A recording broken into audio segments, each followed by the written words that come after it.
What's up, everyone? My name is Austin Rutherford, and welcome to my channel where we talk all things business, finance, and real estate. When I see people out there in the world every day, most people are focused on work and business and making money, and then they fit their life with the extra time that they have. The problem is they don't have much extra time. The way that you should be living life is you should be building your life how you want your lifestyle to be, and then fitting work around your lifestyle. And I know that sounds completely crazy, I get it, but in this video I'm gonna show you how I'm able to do that, live my lifestyle by design, and kind of what spurred this is a book that I read called Lifeonaire by Steve Cook, which I highly recommend you grabbing a copy of that. But before we jump into it, if you could smash that like button for the YouTube algorithm, I would greatly appreciate it. So to start, to help you think how you can design a life and then fit business around it, one of the greatest questions that I was ever asked was, what do you not want in your life? A lot of people lead with the question of, what do I want in my life? The problem with that is that's an ever-changing target, and you don't really know what you want because you may or may not have experienced that before.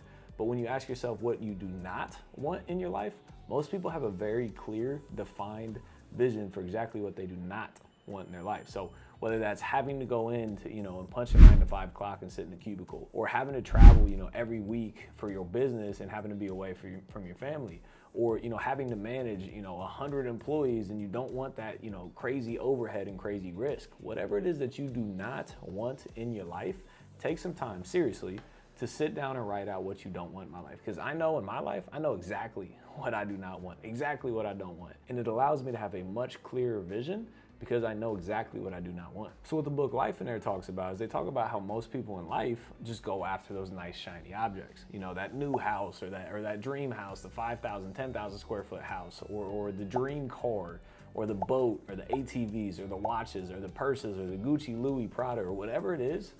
But we forget the things that we're giving up to actually have those things. Think about it like this. Every time you go into debt to buy one of those things, you're actually a slave to that debt. Because if you go into debt to buy a car or a house or a watch or credit card debt or whatever it is, there's a portion of your life that you have to work to pay that debt off. You have to work to make money to pay that off. Otherwise, you're gonna have terrible credit, you're gonna go into foreclosure, you're gonna get your car repoed, whatever it is. So when you go into debt for those things, you're giving up a portion of your life to just work to pay for those things. Now, if you do grab a copy of the book Lifeonaire, there's one thing in the book that I do disagree with. They say that you should never have any debt. The problem with that is it's very hard to get ahead without any debt. I agree you should not have bad debt, but having good debt, there's nothing wrong with that. So good debt to me is income producing. So I own a lot of real estate. I own almost 100 rental properties, a little over $15 million worth of real estate. I have a lot of debt, but all of my debt pays for itself. It pays for itself plus some. It allows me to have passive residual income to then live on. So that's the one thing that I do disagree in this book. You should not have bad debt, agreed, but good debt leveraged the right way is not the end of the world, in my opinion. It actually can be a very positive thing if done the correct way. So one more example, you go out there, you buy the house, the car, the credit card debt, whatever it is, right? The reason you do those things usually is to spend time with family, or to entertain guests, or to be able to have parties, or to go out there on your boat and enjoy those things. But the problem is, we already touched on this, when you do that, you have to work to pay for those things. So if you're doing it to have freedom to enjoy spending time with your family, but then you never have the time to enjoy time with your family, it's kind of like a counterintuitive thing. And I know for all those financial people out there, they're like, well, why would I pay cash for these things if I can borrow money at 4%? It's basically free. I get that, 100% understand. I'm not saying it's the best financial decision, but what I am saying is, what about peace of mind? People just talk about money and numbers. What about being at peace, not having to stress over paying your bills, not having to stress over providing enough income to then pay your expenses, to not go into foreclosure? Think about stressing that every single day, every week, every month, every year, because you're so ridden in debt. That's the only thing that's on your mind. Think about that.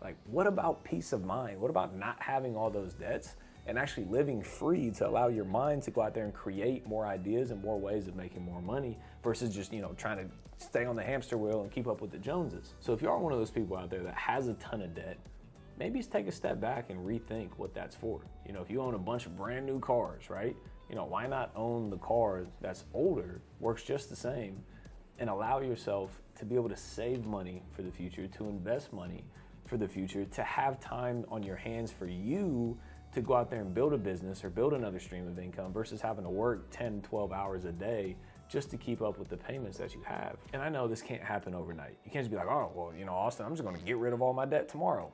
I get it. It's not an overnight thing, but it's something in here that you have to start thinking about to ever take a step in that direction. So think about like, man, like what debt could I give up? You know, what can I not spend that's wasteful to be able to save now, to be able to invest now for the future, to actually be able to have the freedom that you want to have in the future. So the last huge takeaway that I had from this book, I want you to take time to think about this. Look at everybody in your life, everybody, and ask yourself, who is living the life that you want to live?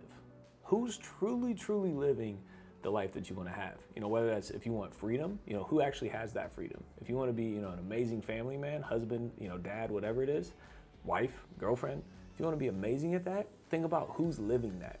If you want to be, you know, true with God and in your faith, who is living that in your life, or who's living all those things? Because if you ask me, my guess is there's probably not anybody, maybe a couple in your life that are actually truly living how you want to live. Why? Because they do what society tells them. Keep up with the Joneses. When you get that raise, go get a new car. When you get the next raise, go buy a new house. When you merge incomes, go buy a bigger house. It's what society tells you. You know, they always see somebody doing better than them and they want to one-up them, and one-up them, and one-up them. And the problem is when they do that, they usually go into more debt, which when you go into more debt, you then have to work more hours to be able to pay that debt.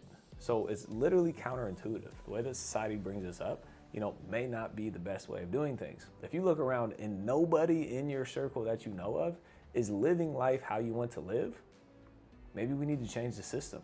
Maybe we need to stop doing what everybody else is doing because nobody has attained what we want. Try doing something different. Maybe try living below your means to be able to save some money, to be able to not go into debt in every way possible, to be able to invest into your future, to be able to buy some rental properties, to produce passive residual income so you don't have to stress about producing income to pay off your debts every single day. When you don't have to worry about that every single day, it allows you to have peace of mind, allows you to spend time with your family, and allows you to think. It allows you to think of ways to be able to, you know, be more prosperous, give more, make more money, start a new business, have a new idea. So, like I said, maybe you need to do something differently if nobody else in your circle is living the life that you want to live. So, curious to hear your thoughts.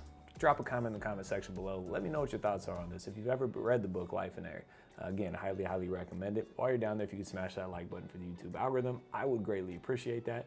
And if you could also hit that subscribe and notification bell so you can get all this content going forward, I'd appreciate that as well. As always, appreciate you being here. See you on the next one.